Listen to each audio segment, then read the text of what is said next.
This is Jets FM post-game coverage. The Jets lose again.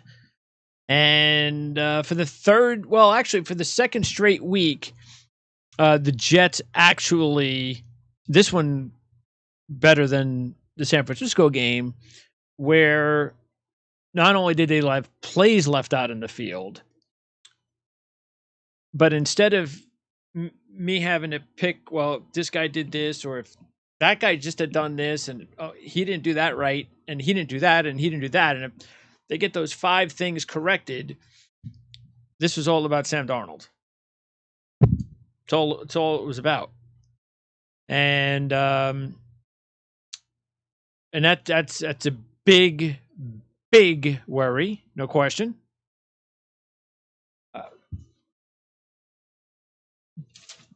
And I think that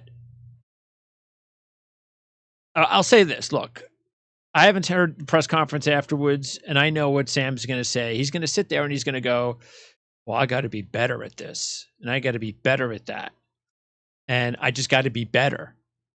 And watch, that's what he's going to say. And I could give a shit what he says anymore in these press conferences because I'm sick of them. I'm sick of the press conferences from Sam Darnold saying I got to be better. Really? You got to be better? Do you really?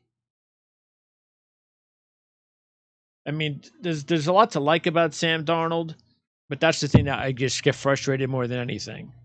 Is this I got to be better nonsense. I said this, I think, on one of the shows a couple weeks ago. I certainly hope behind closed doors they're not treating Sam like this. Hey, Sam, you'll get better. You'll do okay. There better be some tough love with Sam Darnold behind closed doors, because you had a game that the Jets actually could have been in it in the second half. There could have been a game in the fourth quarter had he not played as bad as he played.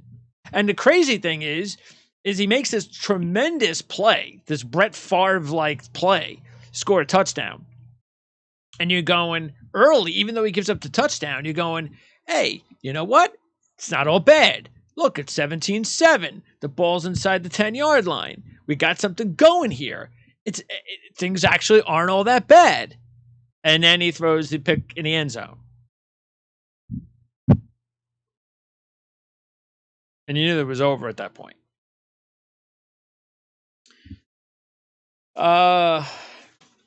That's just so frustrating. It really is. Because now the first interception, I don't understand why he's throwing the ball. Like, Cager, we spoke very highly of him in the offseason. Cager looks like, and we saw in this game, looks like he could be a pretty good player. So it's not going to be Josh Malone who's going to benefit from the injuries. It's going to be Cager. And if Cager keeps playing like this and his limited targets, maybe the Jets have a young receiver to keep an eye on in the future. But what are you doing throwing a Cager in the first drive of the game on 3rd and 9? I don't know who to blame there. I'm just assuming it was Darnold's fault, but maybe it wasn't. I don't know. Maybe Cager ran the wrong route. I don't know. We'll find out after the game. But the problem is, what are you doing throwing a ball to Cager in a situation like with that? I don't even know what that was. I can't imagine it was Cager's fault, but you just don't know. So he throws the interception early, and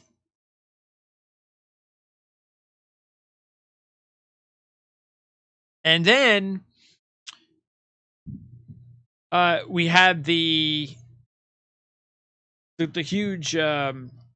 Actually, you know what? Before Darnold made that great play on the touchdown pass, even early in the game, remember when it was a 3rd down? It's interesting because I think it was on the same drive. Yeah, it was the same drive he scored a touchdown. It was a few plays earlier.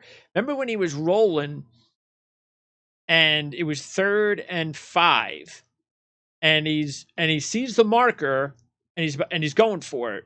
And then if you look at the above shot, the receiver gets open. And I don't even know who the analyst was. I don't know if it was Rich Gannon or whoever it was, but whatever. The fact is, Darnold saw the first down marker and he went for it. And if he didn't go for it when he did, he's never getting that first down because he barely made it. And he went real hard to get the first down, which I give him a lot of credit for. So he goes hard to get the first down. Hey, great play, Sam. And then you got to look at the overhead and see the player going. But it's like, look, if Sam even thinks of looking up a little bit, and I don't know if the guy's open. He doesn't know the guy could be open. But let's say he decides to try and look to see if the guy's open, and he's not open. He's not getting the first down. So I'm not going to blame him for that one. There's so much to blame about Sam Darnold. I wasn't going to blame him. I'm going to credit him for getting that first down. And then there was another by the way, Berrios. This is typical luck for the Jets, right? They have so many issues personnel-wise. And the one spot on their team now that you look and you go, well, do we need to pay Jamison Crowder all this money when we got Braxton Berrios in the slot? Now, Crowder's a better player right now. But when you're trying to build a team like the Jets are, they're 3 years away, 2 or 3 years away. Do you really need Crowder when you have Berrios? No. I bet you if you started now, I think the Jets would go, hey, let's just go with Berrios and let Crowder. Well, we're not even going to, sign Crowder in the offseason. Let him, go somewhere else. We got Berrios cheaper. But look, this is now going to be up to Gase and the offense when Crowder comes back to make sure that you have. I don't care if both guys are slot guys. Well, that's up to you. You've got to make sure Berrios and Crowder are on the field at the same time, and that should open things up because Berrios is already one of our better receivers at this point. He's got to stay on the field. If Crowder's healthy, you got to figure out a way to keep both guys on the field. So we'll see how that works out. How about this? On this drive, now here are the things that I talked about last week, and I'll talk about it again, obviously, today. Okay, so what was the score? I think it was, 10-7 maybe, Colts at the time, I think. Okay, Jets scored the touchdown. And, yeah, I believe that whatever. I don't even care. Fact is on the drive, Williamson. Now, he got Williamson, half of the we don't practice hard enough group guy, misses the tackle on Hilton. Now, if he makes the tackle on Hilton, it's 3rd and 4. He misses the tackle. This is something Greg Williams talked about. You miss the tackle, he gets the first down. Later in the drive, Desir gets called for that awful pass interference call. Completely awful. Terrible. Sorry, that's just terrible. That should have been 3rd down. Colts wind up scoring a touchdown on that drive to go up 17-7. You take away.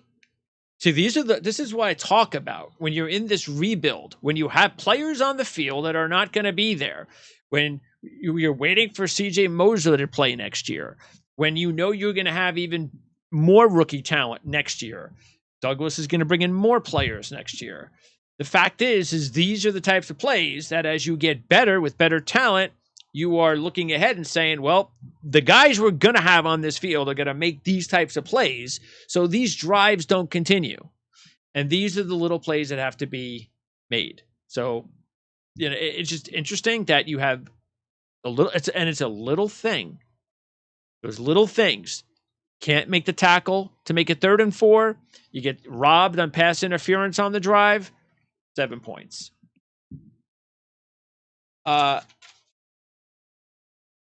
You also had a couple of other bad Darnold passes.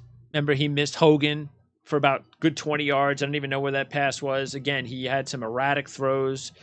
And it's interesting and then the very next play, he hits Berrios for a big play. That was the one where Hogan didn't get called for the pick. As soon as, and even though Darnold was still erratic, he was making good plays and bad plays, but he was still making plays, positive plays.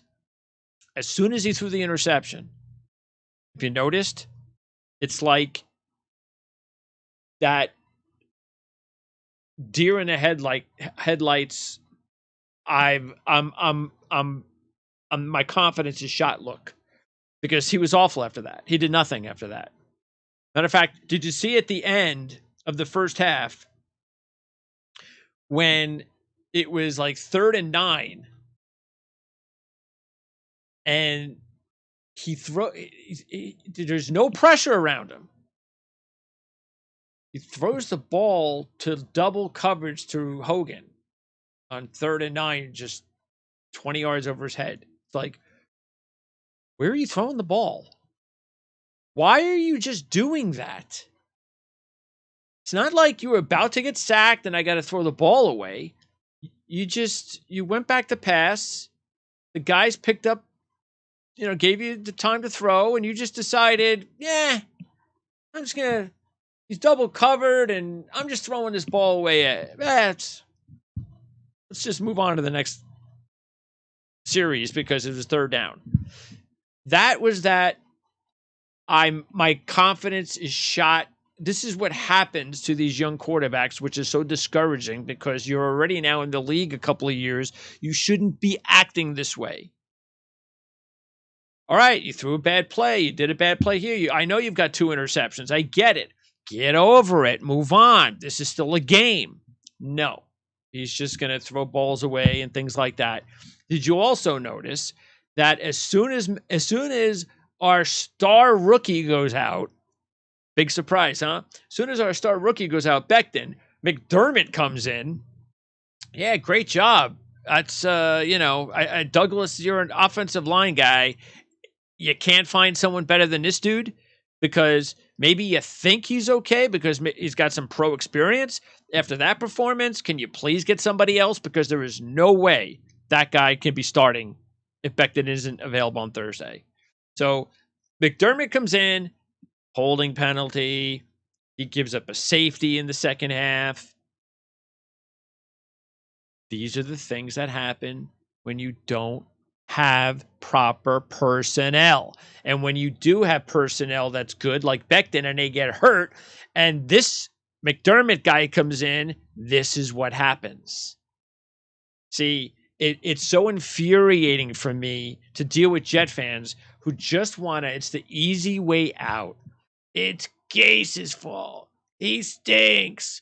It's Chris Johnson. Gase. I'm sick of this organization. Same old Jets. Gase. And the proof is right there. If you watch this game, if this is the first game you had ever watched for the Jets franchise, this is your and this is their first game ever in a franchise, and you're watching the beginning of this franchise, you're looking at it the way I am. But the fact is you're not. You're looking at this 40-year mess, and you're not seeing the things properly. If you would see them properly, you would see if Darnold doesn't play like an idiot on a few plays, okay? Then you throw in, as I mentioned, you got to look at the injuries, of course. There's no question about that. Becton, at least he was giving up something. Now he goes out. So we're playing with backup at right tackle, backup at left tackle, backup 36-year-old running back, practice squad receiver is I don't even look at the snaps, but it looked like Cager was out there an awful lot, and I think he should have been out there an awful lot. Oh, did you like that catch by Griffin? Early second half. All right, maybe we can get something going here. And Griffin the ball went right through his hands. Oh, it's Gase's fault. Gase. It's Gase's fault that Becton got hurt and McDermott gave up a sack and a safety and a holding penalty. It's Gase. I don't even know what to say anymore. But I love I love, you know what made my day? Let's go back to earlier this week, shall we? Remember this quote? It all goes back to practice. We've had some slow practices, and it correlates to the game. We need to have a complete full week of just great practices, and I don't think we've had that yet. The sooner we realize that and hone in on how important practice is and coming out and winning at practice, then it will translate to the games on Sunday. That quote was from Bradley Whiff McDougald. That's his new nickname, Whiff. So, Bradley, you want to call your whole team out this week, huh? Okay, interesting. You just called everybody. Now, of course, you could say that you called the players out, the coaches out, because players that have been here longer than you said later in the week, hey, we practice hard. Coaches, I don't see anything what he's talking about. So for some reason, Bradley McDougall thinks he knows what's going on and thinks he understands practice better than everyone else. So, hey, Bradley, apparently he doesn't need to practice himself, or he knows how to practice because he gives it all. He gives everything he can, and he's awesome.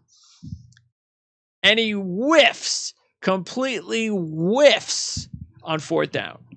Now, by the way, that just shows you again right there. If that is our starting safety when we are going to be relevant in the next couple of years, that guy won't be whiffing on Jonathan Taylor. Okay? So, once again, just like the San Francisco game, and this one was even worse because of the fact that we actually had a better chance to win this game than the San Francisco game, is that we just decide we're going to spot you 7 points in the beginning of the game. Thank you, Sam Darnold. Then we're going to throw a dumb interception in the back of the end zone when we're coming back. Thank you, Sam Darnold. Of course, we got robbed on the one pass interference penalty, no question about it. But then, we're gonna whiff on a fourth down that should have been stopped right there. I mean, these are just if you make the plays. This is what I'm trying to say. If you even though the players are who they are, still you would hope that they would make these plays. But let's just psychologically think that, hey, you know what? They should make these plays. They're professionals, right? Well, if they do make these plays, or Darnold doesn't throw interceptions for touchdown, hey, we got a football game, right? But the fact of the matter is, we don't have the right players yet. We just don't. And, I mean, Griffin can't catch a pass anymore. Guys are injured all over the place. Darnold's throwing pick sixes. Dude comes out and acts like he's a Mr. Know-It-All, whiffs on a fourth down run that should have been stopped. Remember last week when I talked on this show, I said, when I was going over things, what I said in the beginning of it was, I'm going to tell you how I believe the coaching staff is going to talk to the players after last week's game. That they're going to say things like, I said, hey, if you make this play, if you make that play, if you do this, you don't give this up, we're right there. We are close, but these are the things you have to do right. We're putting you in position to make the plays. You have to make them. And it's interesting because later in the week, doesn't Craig Williams actually come out and say something like that? He came out and talked about how, I think I said this on Thursday's show, how, and, you can agree or disagree with his, philosophy, but yeah, we gave up. Well, remember he said the first play, the Mostert play, hey, we practiced for it. We knew it was coming. But then he goes, but we had new guys out there, and, I guess that's going to happen. Okay. I mean, well, why do you have I didn't even see Alec Ogletree in this game, so I certainly hope they didn't play him because I didn't even know he was in there. That's a good thing, right? So maybe they realized they made a mistake. I don't know. We'll see.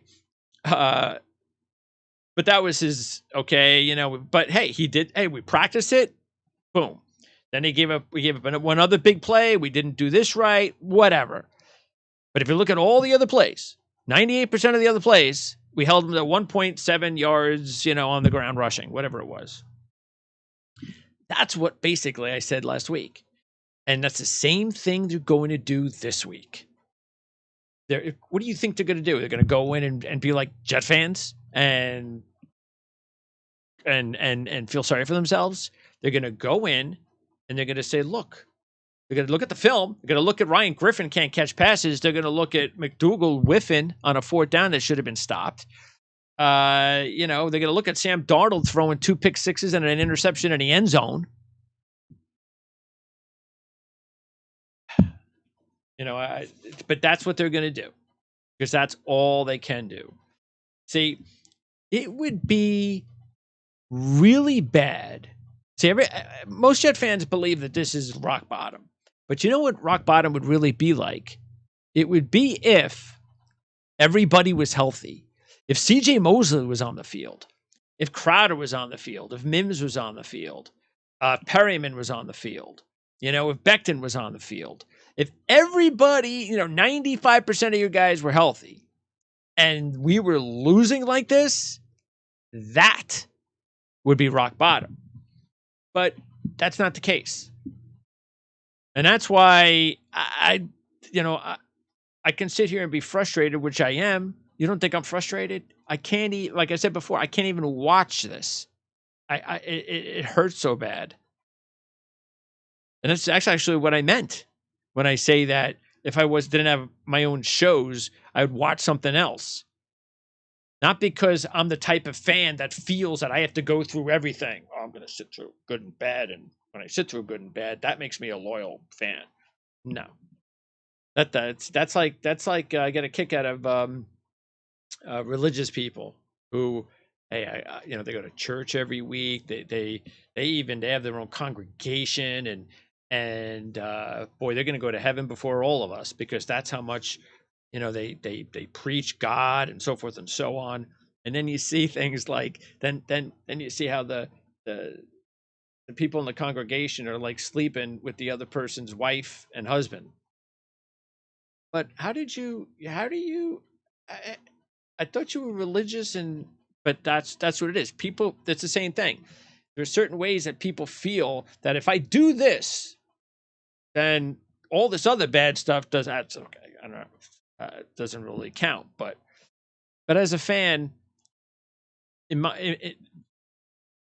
I have been through just as much of the losing, but I care so much that I can't sometimes watch it anymore. I mean, I've got my DVR there, and I could be fast forwarding through a couple of plays sometimes because I can't watch it anymore, especially late in the game. When it really doesn't mean what do I care in the fourth quarter with like 7 or 8 minutes to go when the game's over? I mean, I can't sit there and watch that. There's so much invested in your team over the years that you just can't do it. But that doesn't mean you give up. And what's his name? Mark Cannizzaro had this article this week talking about how bad he feels for Jet fans. And if you look at it in his article, he talked about there was a reference about Robbie Anderson. I don't know. I don't remember where that was, but there was a reference about Robbie Anderson. That if the Jets would sure pay him $10 million now to be their receiver. No, they wouldn't. See, he doesn't get it. If Joe Douglas wanted Robbie Anderson here that badly, he would have paid him whatever he wanted. He would have paid him the extra couple of $1 million. He didn't want him that badly. Again, I don't know why. I'm not Joe Douglas. But for Mark Cannizzaro to write in the article, I think it was today in the Post, that if you don't think that Joe Douglas would pay $10 million to Robbie Anderson now. No, he wouldn't. So there are certain people that just, I'm sorry, but you don't get what Joe Douglas is trying to do. He doesn't. For him to say that, he doesn't get it. And you think Mark Cannizzaro really has sympathy for Jet fans? Come on. These writers eat this up. Why do you think they say what they say? I guarantee you, just like last week, it's all going to be about how bad Adam Gase is. It's so lazy, that type of journalism. Lazy. And it's not about saying, oh, guys are injured. It's about actually going through plays like we've done the last couple of weeks and pointing stuff out individually and showing you that, look, the coaches actually had, whether it was a good game plan or guys in the right position and players aren't making plays. But it's what happens when you don't have the right personnel. And even though it's not, you don't say that Joe Douglas or Adam Gase or Greg Williams should get free rides. It's not about that at all. But what use is it for me to sit here and go, yeah, Adam Gase has to be better? Of course he does. Yeah, okay. Of course he's got to be better. I said it the other day. Sure, we would like to see a little bit of this, a little bit of that. Whether or not he can do that or not, whatever. But everybody could be better. There's no question about that. And I even said it in the beginning of the year before the season began that, look, if they're banged up all season long and things don't go well, Adam Gase may not be here, and it may not be his fault, all his fault, because guys are out, but that's just the way it is in business and sports. And at this point in time, it's too early because of the fact that nobody's been lost for the season. And there's still, I believe there's hope. And that starts on Thursday. And we're going to be doing a post-game show on Thursday. I think Jan returns on Thursday with me. Yes, he's available with me on Thursday. And if you look at Denver, Jeff Driscoll, please let Jeff Driscoll play on Thursday. Not that Locke is going to light it up, but I'm telling you right now, and Becton better be freaking healthy.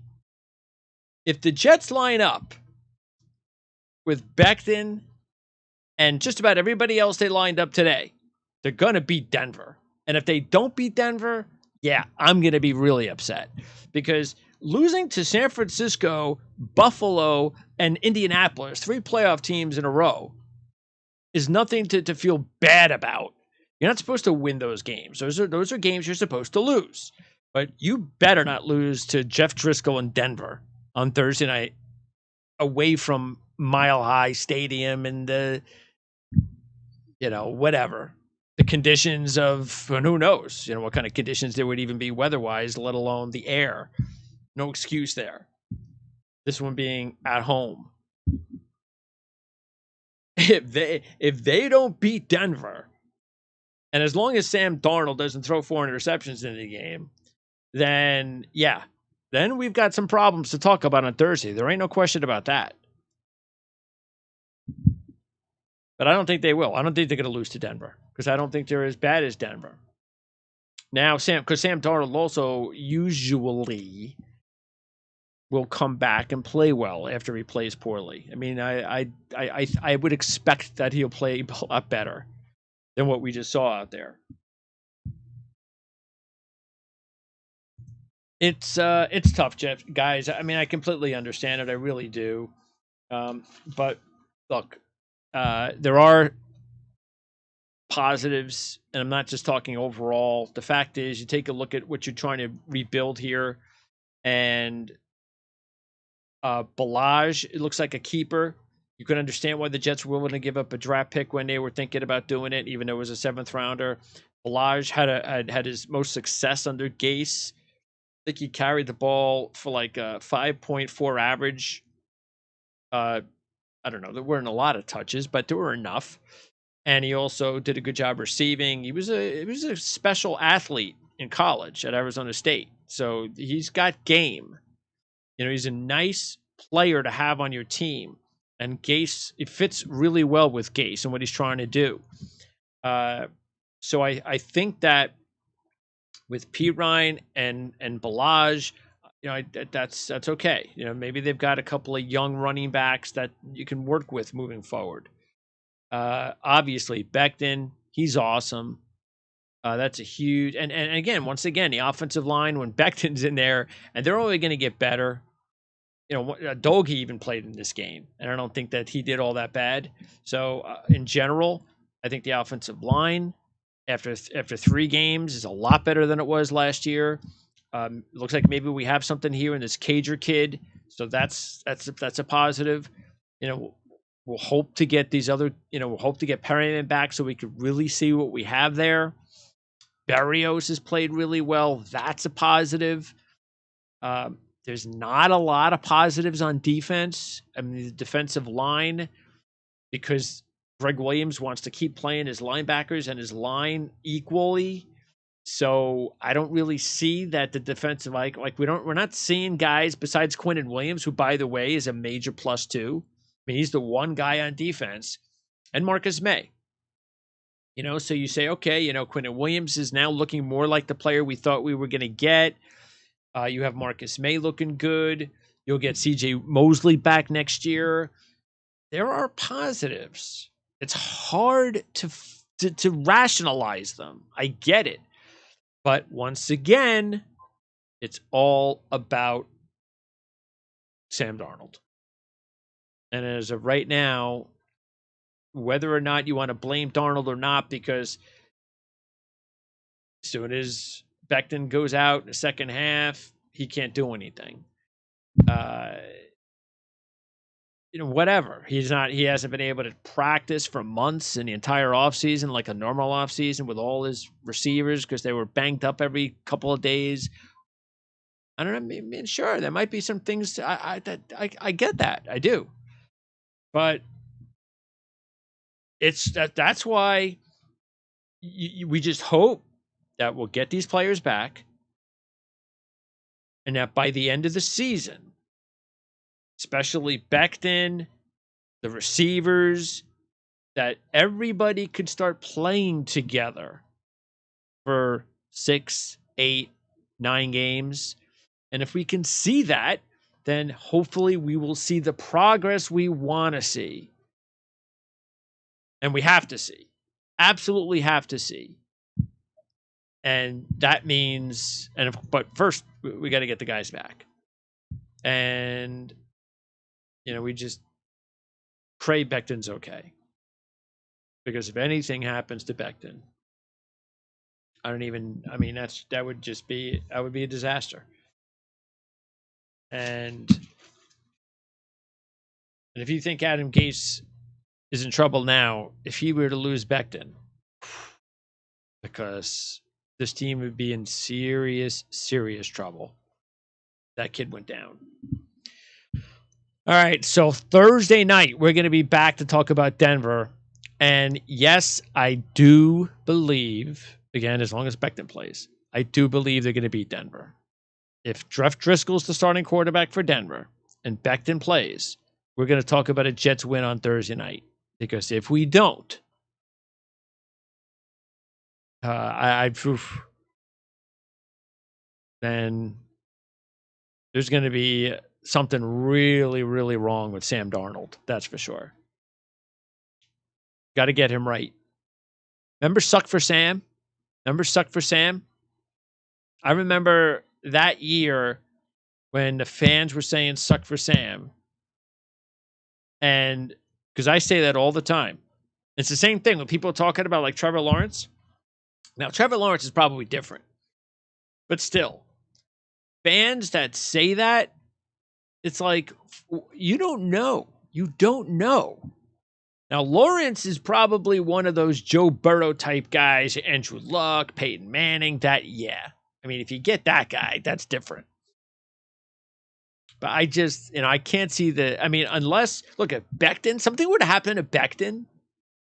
Like if he were to go out and miss the year, and a lot of these receivers continue to miss most of the season, and the talent we're seeing, the physical talent that's on the field right now, minus Becton, is there all season. I could see the Jets with the first pick in the draft. If this talent that we're seeing on the field, minus Becton, is mostly what we're going to see the rest of the season, this team can get the first pick in the draft. And that would mean, especially because that means Darnold also isn't playing well. That means Trevor Lawrence is your first round pick, and Sam Darnold, see ya. But he's got to play better. There's just no question about it, because that's what he's going to say. Yeah, I got to play better. Starts with me. I'm telling you, I haven't even seen the press conference, but that's what he's going to say. I have to play better. He'll probably say it 10 times. I got to play better. Yeah, you got to play better, Sam. We know that. So does Bradley McDougall and Ryan Griffin, and on and on and on. So we'll see you Thursday night pretty late. Jan will be with me, so you'll finally get someone else here to listen to other than me. And then we'll have a weekend off before, I don't know, who do we play after that? Is it the Chargers, or I know we're playing the Chargers soon. I don't know when. Anyway, let's just worry about Denver first. We'll talk to you on Thursday night, everybody.